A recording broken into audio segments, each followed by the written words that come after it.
2 गज जमीन भी ना मिली कुवैयार में। आदाब, सलाम टीवी देख रहे हैं आप। आपके साथ मैं हूं रम खान और इस वक्त लेकर हाजिर हूं बड़ी बहस।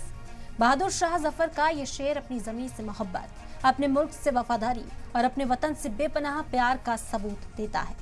आज भी इस शेर को पढ़ा जाता है तो ऐसा मालूम होता है कि बस अभी के लिए ही कहा गया है। यूं तो मायूसी कुफ्र है, मगर इस शेर में बेबसी, मायूसी और नाउम्मीदी जाहिर होती है।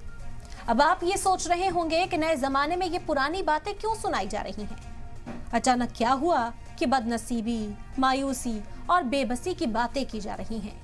जमीन और दफन किए जाने का मसला क्या है?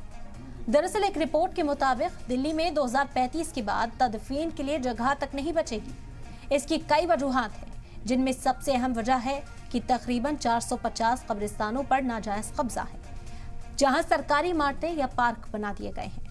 वहीं दूसरी अहम वजह यह है कि लोगों में अब पक्की कब्रें बनवाने का रिवायत आम सी हो गई है, जिसकी वजह से कब्रिस्तान में जगह कम होती जा रही है, क्योंकि कब्रों को पक्की करने के बाद वो जगह 50 से 100 साल के लिए तदफीन के लिए इस्तेमाल नहीं की जा सकती। आपको सुनकर हैरानी होगी कि पक्की कब्र के लिए 1 लाख रुपए तक देने पड़ते हैं।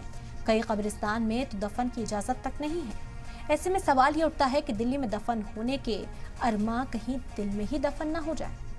क्या इस्लाम में पक्की कब्र की इजाजत है? मालदार लोग पक्की कब्र बनवा लेंगे, लेकिन गरीब क्या करे? क्या पक्की कब्र के खिलाफ बेदारी मुहिम की जरूरत है?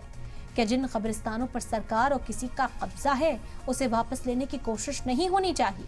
आज हमारा सवाल यही है, गायब होते कब्रिस्तान 2 साल बाद कहाँ होंगे दफन?